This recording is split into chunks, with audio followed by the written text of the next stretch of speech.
Welcome to the Mercy Cast, where we are learning the art of compassion through the adversity of life. I am your host, Raleigh Sadler, and over the past 10 years, I've been on a journey to help people better care for their most vulnerable neighbors. Along the way, I've met a lot of friends that were on a similar journey. Each of us learning new things about ourselves and each other, the more adversity that we face. An often unspoken form of adversity that each of us faces on a daily basis is anxiety. Anxiety can be defined as a feeling of worry, nervousness, or unease, typically about an imminent event or something with an uncertain outcome. Krista struggled with anxiety her whole life.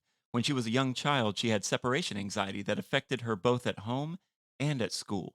The anxiety waxed and waned throughout her school years, but she went away to college and loved it, graduating with a degree in psychology. Her anxiety came roaring back, though, in her early 20s. A recent newlywed, she now started a new job and purchased a home at the same time within a year. With so much change all at once, she felt so nervous that she couldn't eat. She suffered from panic attacks that made her afraid to leave home. Eventually, she was diagnosed with an eating disorder and needed to take a medical leave for treatment. Today, I'm joined by Krista McDunn. She is a licensed professional counselor. Krista, I am really excited to talk to you about how to live with anxiety because nowadays most of us would readily admit that anxiety affects us all in some measure. That's true. That's true. And thank you, by the way, for having me. I'm so glad to be here. But yeah, anxiety is just frankly, it's a part of life. We all have it, and it actually serves a purpose. I remember a friend of mine who was a counselor explained that one time that anxiety serves a function. It keeps us safe, right? It keeps us when we recognize a threat. It keeps us from walking out into busy traffic or something like that. That feeling we get, that little bit of fear, is healthy because it kind of preserves us. But when anxiety becomes a clinical level of anxiety where it starts affecting our everyday lives, things that normally wouldn't necessarily cause us anxiety, that's where it becomes a problem. It's interesting because to hear that anxiety can be a good thing might be a tough pill for many of us to swallow. I know for me, it's like, well, I don't want anxiety, but you're saying, well, actually, it can be a gift. And that's like many things in our lives that some things that can be a struggle can also be a gift. Like anger Absolutely. can be a great thing, but anger can also be misused. And I think many of us have Hmm. wrestled with that as we've tried to process our own anger. And I think every emotion is like that. You reached a point where you had to take drastic measures to focus on your own healing. What was going through your mind when you realized you had to take a step back? Yeah, well, initially I was scared to death. Um, it having even to admit that I needed to do that. Like I remember having to, call my employer at the time and say like I need to take this medical leave, and um, I was embarrassed. I think at the time I felt like why am I not able to handle my life? I should be able to handle my life, you know? And so a lot, therapists, I don't remember the first time I heard this, but we should on ourselves all the time, and when we use the word should, it implies there's judgment in that word, shame can be a part of that word. And I was definitely doing a lot of the shoulds and just felt a lot of shame and maybe guilt, So your too at the time. expectations were kind of leading Yeah. you to experience shame? Yeah. And I even compared myself to other people. Like I knew there was another woman at work that was going through a difficult time in her marriage. I don't know the details. She never shared it, but I remember her telling us like, if this certain person calls for me, don't transfer. I think there like she might have had a restraining order or something against someone. And I remember thinking like she's having real problems and she's going to work, she's functioning. What is wrong with me that I can't get it together? And so yeah, a lot of negative, just self-talk, abuse. I was beating myself up, for having an issue, having trouble. I've heard a lot of people say things like this. They'll say, I talk to myself in a different way than I talk to other people. If I talk to other people the way that I talk to myself, then I wouldn't have any friends. That is the truth. We wouldn't dream, most of us, not everybody, but most of us would not dream of saying the things that we say to ourselves. We would never say them to the people, other people that we care about, um, or even don't know very well. And yeah, so and I often, I'll when I work with clients, I will point that out. Like if they're concerned about how others will think of them, I'll be like, well, let's flip it. If you had a best friend that was in that circumstance and they told you this, would you feel that way? And they always say no. So we do. It's like we hold ourselves to much higher standards than we would ever hold other people around us. We have much more understanding, compassion, and grace for others typically than we do for ourselves. And so when you're holding yourself to this higher standard and you're experiencing anxiety and it's kind of coming out into your social relationships and it's impacting every facet of your life, Hmm. what's the first thing that someone should do in that moment when we realize, man, like, and we may not even realize that we're experiencing anxiety because of something that's underlying it. We may not know where Hmm. our anxiety is coming from, but what's the first thing we should do? Well, that depends kind of where you're at in the process. There's these theories of change and stages of change, and various theories call them different things. But the first stage is typically one theory calls it pre-contemplation, another one calls it preparation. And in a way, that's the stage where we're kind of not even aware that we have a problem. And often in that stage, maybe other people are expressing concern for us and they're noticing things. My suggestion would be listen to that. Our first instinct is probably to feel defensive and to justify ourselves a little bit and defend ourselves. But if people are saying like, "I'm concerned about you," you don't seem like yourself, or however they might phrase it, take a pause and consider that. But then as you move beyond that phase and maybe you're realizing, hey, maybe they're onto something here. I don't feel like myself. This is out of character for me. Seek help, seek wise counsel. And that, initially that might be a trusted friend. It might be a pastor. And eventually it might be a therapist, you know. I love this idea of listening to the things that can make us feel defensive. Hmm, Listening hard. to, yeah, right? Like when someone says something and it puts you back on your heels, you want to immediately respond, improve yourself. But saying, okay, so Absolutely. people have concerns that I'm not being myself. So either they don't know me, or maybe right now I'm not aware of where I'm at.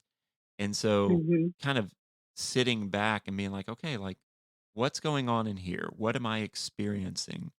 That's so hard because it requires an element of humility Yeah. and self reflection, like being willing to go there. And it's scary. And so I say that, and I know it's really easy for me to say it, but when I experienced it, it was very difficult.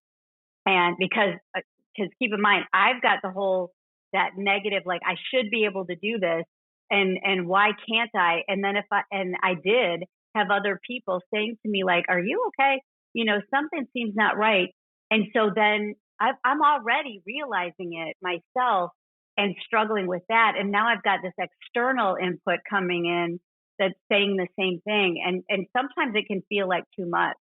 And so then yes, we react in that defensive posture, defense mechanisms kick in and stuff. So you'd have to be really intentional to be like, I'm going to sit with this for a minute and think about it. That's not easy, and that's not our first instinct. So it's not going to be the first thing that we do, but hopefully, we can get there and sit with it a little bit. Yeah, and I would say also that the way you view yourself matters. Like the presuppositions about ourselves that we come to the table with matter. Like if we don't see ourselves as people who struggle or don't have it together, or we want to see ourselves as someone who has it together, then when we struggle, then we're going to be really frustrated. It's like, it's kind of our own self worth, self concept, like that factors in. Would you agree with that? Absolutely, absolutely. That plays a huge role. We all are always having this internal dialogue with ourselves all the time. The psycho pop like terms are the self talk and things like that. But it's always happening. We just do, and much of that is automatic in terms of the things that we will say to ourselves. For example, I recently I took my next level licensing exam, and as I began prepping for that, I was doing a 2 month course online and doing that. And when I first started looking at everything, my first thought was, oh my gosh, I'm never going to be able to do this. And what a dumb thing for, a counselor to say to themselves. I should know better, right? I talk about this with clients all the time, but it was literally the first thing that I said to myself was like, I'm never going to be able to do this. And so it just is automatic. Some of it comes from our upbringing. That was one other thing I was going to say too. We have our own internal dialogue. We may be getting messages from other people that are saying they're concerned about us. We also may be getting messages from other people that are critical. Like, what is wrong with you? Why can't you do this? You need to step it up. You're falling down on the job, or and things like that. So sometimes there's external criticism that's coming in that isn't helpful. And then that just compounds. It's almost like that snowball effect, that it's rolling down the hill, and that snowball's growing. And it really impacts our anxiety levels when we try to think through, okay, so I should listen to people and like be open, but also knowing that some people are going to say things that are very critical and very negative, and they're not going to be healthy. So I have to figure out almost like an internal validation, like, what is it that I'm okay with and what is it that I'm not okay with? And I can't kind of accept everything carte blanche and be like, okay, well, Right. so because that's how you get into a very unhealthy relationship. And I feel like our anxiety, it can do two things. It can send us into the arms of people, or it can drive us away from people. Could you tell me a little bit about that? About like healthy and unhealthy ways to address our anxiety? Yeah. So what you bring up, hearing those different messages, we have to be discerning, which can be really difficult. Trying to decide, like, you know, whose opinion should I be listening to, and what of this rings true and what doesn't. Even that negative criticism, even if it's delivered in a healthy or an unhealthy way, there might be some grains of truth in it. For example, like if your supervisor at work is critical of your work because your anxiety or something else is affecting it, they may not be delivering it in the most sensitive way because they may not be, privy to everything that's going on in your life, but at the same time, that's another data point for us to be like, okay, here's another person that's recognizing something in me that maybe needs to be addressed, you know? So there's that. But yeah, anxiety serves a purpose. But what often happens when we're experiencing what I'll call negative emotions that are not necessarily fun to deal with, they do serve a purpose though. Our tendency is to withdraw. And sometimes it means the best thing we can do is lean into other people, lean into relationship rather than pull away from it. Now, there's a time to be, you know, introspective and to kind of, a self-examination and things like that. I'm not saying that. That can be valuable.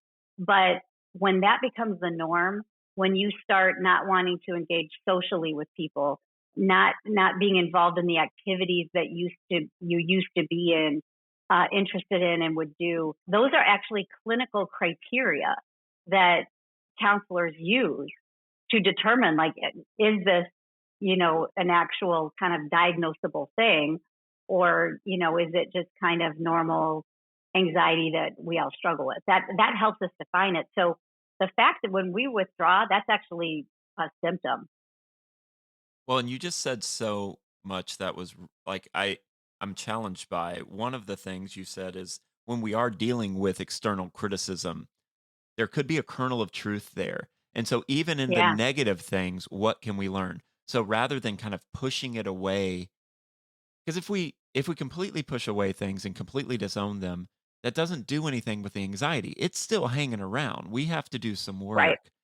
And so I love that idea of even if someone came at me with both barrels and they just unloaded and they were just horrible, there might be something that I can take. Now, the negative response would be to either take nothing or to take it all and basically be like, what's Yes, wrong with me? But maybe we could realize, well, they have their own stuff going on. And so they absolutely. didn't handle themselves well. But we ask ourselves, is there any truth to it? And then with me, sometimes when I have a negative interaction with someone, I can withdraw and be like, you know what, I need some time. I need a moment. I Hmm. need and for me, withdrawing is never honestly the right answer. Now, if it's just for a moment or a little while, sure.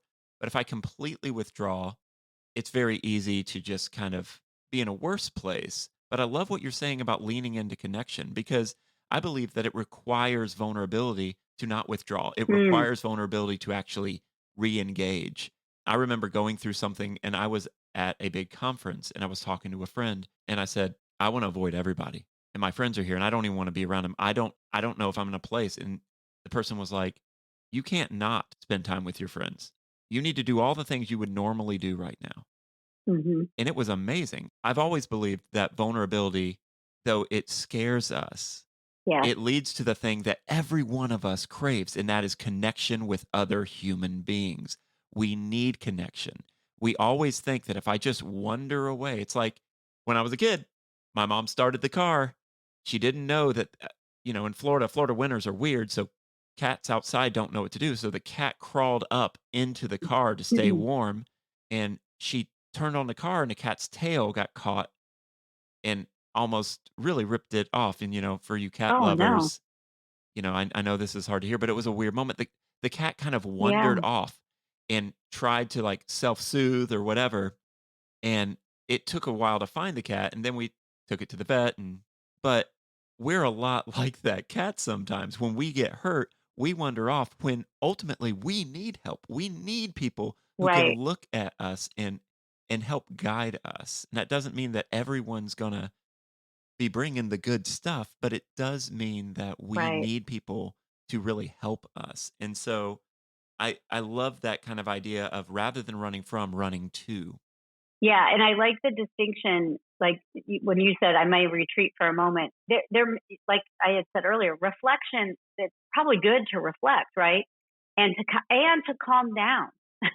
So, and because if somebody comes at you with that kind of criticism or whatever, I don't know about you, but yeah, that defensive stuff gets going.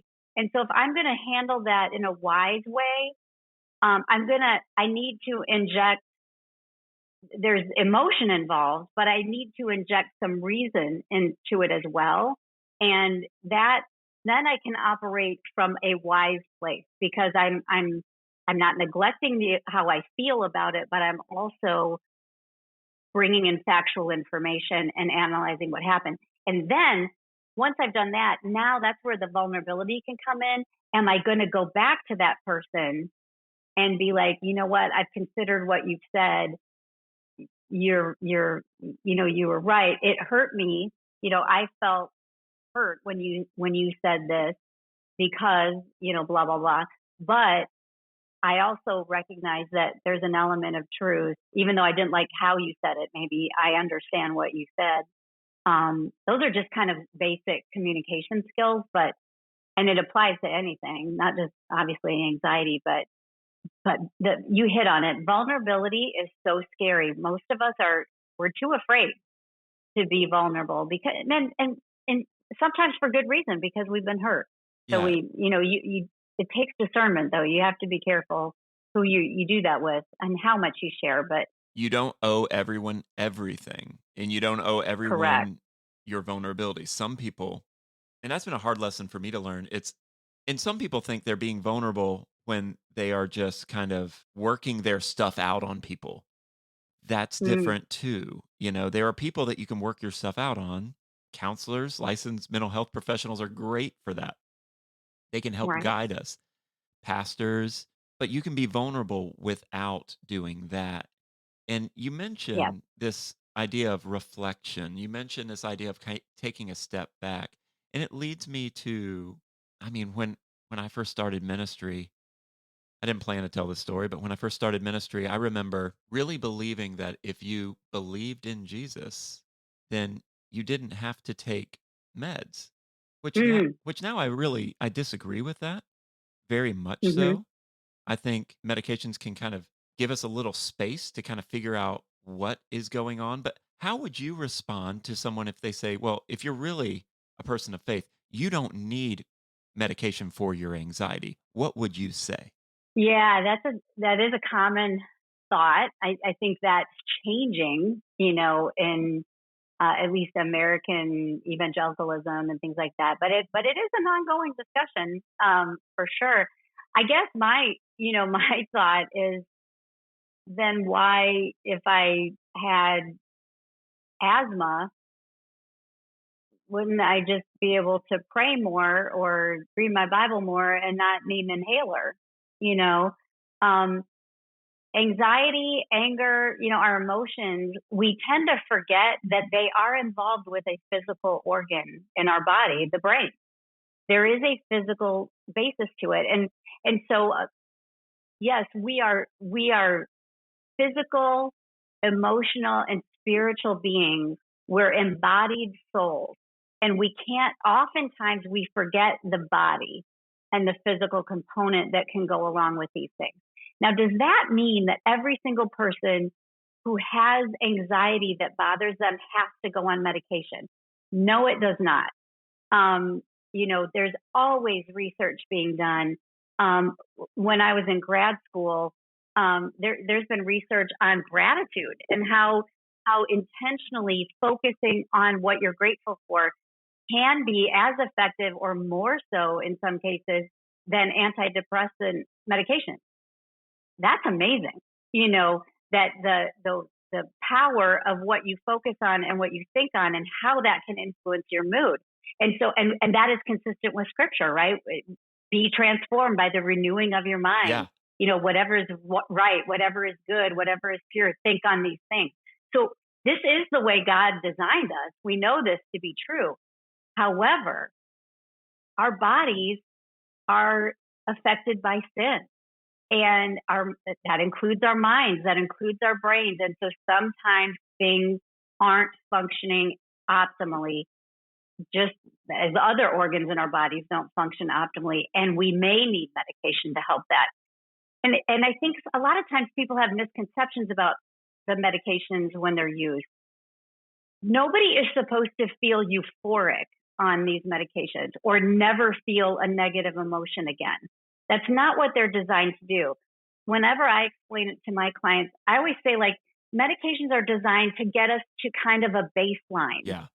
Almost, if you think of it like a graph, that zero line of almost neutrality, so that when things happen that would evoke happy emotions or joy, we are going to feel, happy and joyful. If things happen that are sad, we're going to feel sad. What we're trying to eliminate is the really high highs, and that would be someone, who has mania, let's say, and the really low lows, like the extreme levels of depression. That's what and people who struggle with those things, we're trying to bring that closer back to the baseline. That doesn't mean we hit zero and stay there, but we don't deviate high or low from zero so much anymore. And anxiety would be going on the high end of things, right? So it just helps us remain at a more steady state so that then we can figure out, like, what is going on here. Do I need to deepen my spiritual relationships and spiritual disciplines? Maybe the answer is yes. Do I need to be in a relationship with people? Maybe I've been avoiding them. Do I need to do that? Yeah, maybe. There's a lot of things. Are there things in my past? Have I suffered a trauma that I haven't dealt with? So, but sometimes we need medications to kind of steady things out so that we can actually address those issues. But it's certainly not a magic thing that just fixes everything. That's not what it's designed to do at all.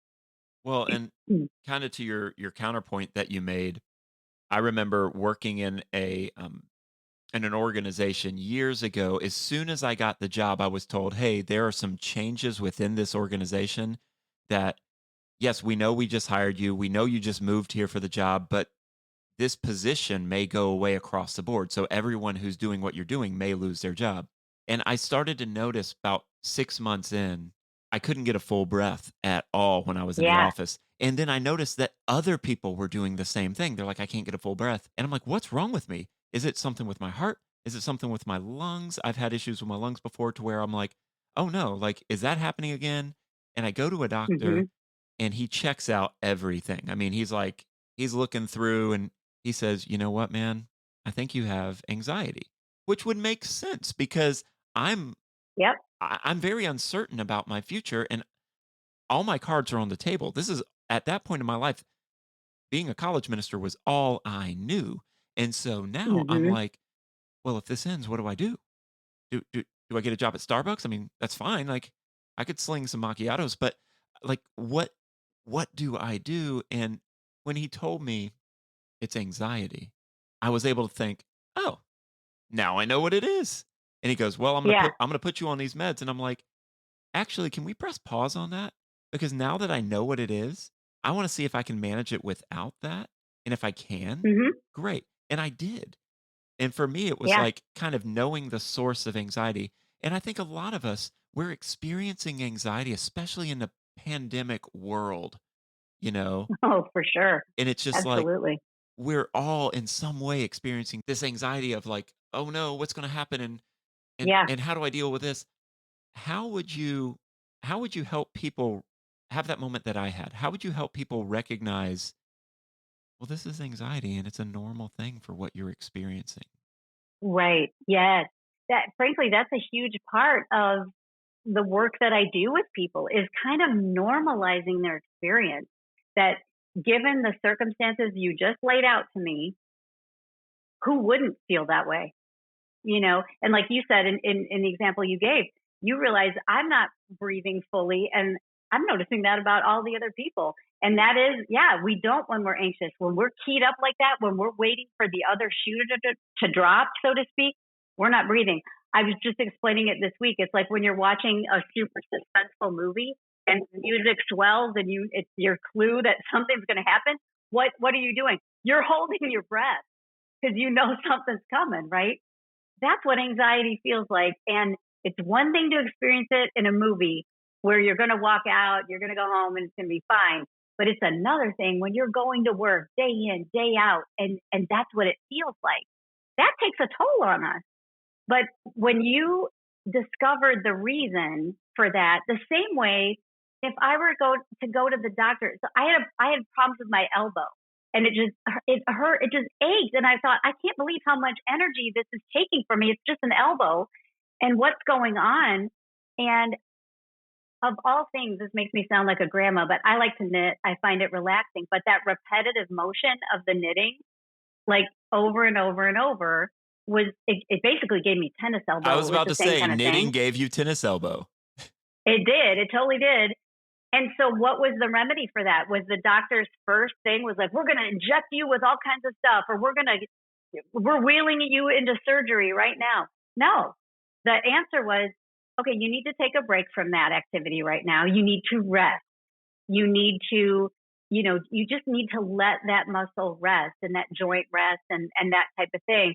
So they didn't just jump right away to the big intervention, and the, no, it was trying the smaller things first. That's completely reasonable. And there's many techniques, that's why, a lot of people know about like deep breathing, and things like that. They've heard about that. And most people initially don't like it because it's hard to do when you're feeling anxious. It's hard to do that. But there's definitely other things that you can try. But when you've tried those things and it's like, you know what, this is bigger than just a few deep breathing exercises or, some meditation. And I don't mean like Eastern mysticism type meditation, but even scriptural meditation. Sometimes you may need more. And, my elbow, I might have needed more. Thankfully, I didn't. It was okay. But yeah, there's definitely other things. And a good therapist is going to respect that. First of all, we can't prescribe anything anyway. We can't, you have to see a doctor for that. But yeah, a good therapist is going to work with you on that and try some of those other things for sure. So it doesn't, you don't have to go from 0 to 60 on medications, but it's there if you need it. And there's nothing wrong with needing it if you do. In this conversation, we've talked about how we can often villainize our anxiety, but that it can actually be a good thing that can lead to our survival. It can lead to our Hmm. health. We talked about how we should on ourselves, how which I think is a very funny way of saying it, but like we should on ourselves. Like we're ultimately in this place where expectation rules us. And it can just drive us further and further into ourselves and away from connection. And it can create this self concept that can be negative so that when people bring external either validation or external criticism, we're reading that with shame rather than like, how can I find a kernel of truth here? And we withdraw from the very thing that we need. And that doesn't mean that we shouldn't discern whose opinion that we should be listening to, but ultimately, we should reflect. We should take a pause. We should take a moment in our anxiety and allow our anxiety to trigger that to where maybe we do need to consider medication.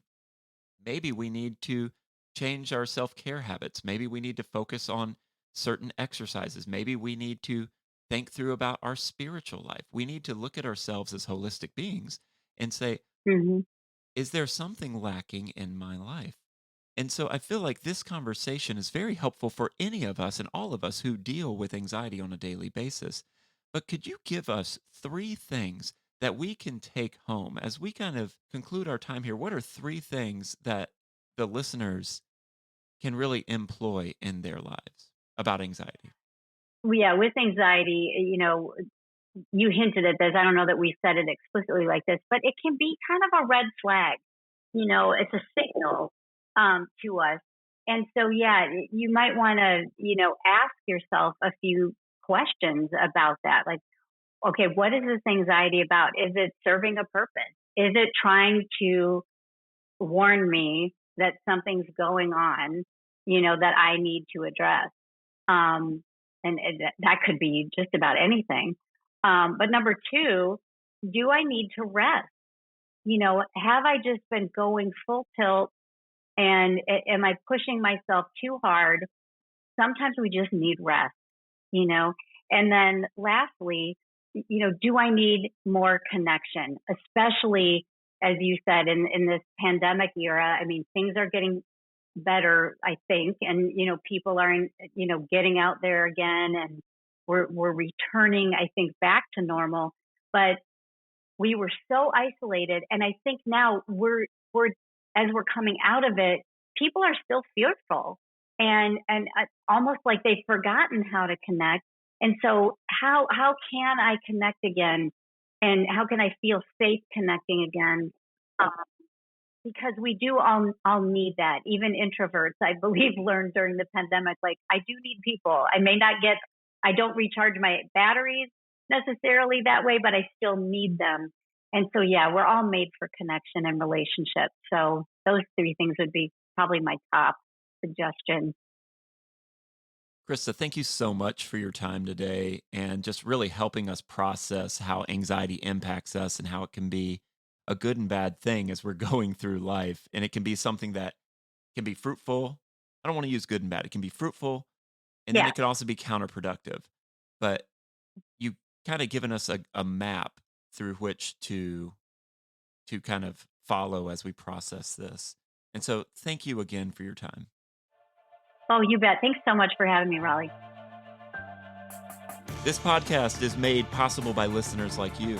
If you want bonus episodes as well as a plethora of other resources, become a paid member at lmpg.org for $10 a month. You will get access to our bonus podcast, More Mercy, where we dive deeper into the conversations that we have.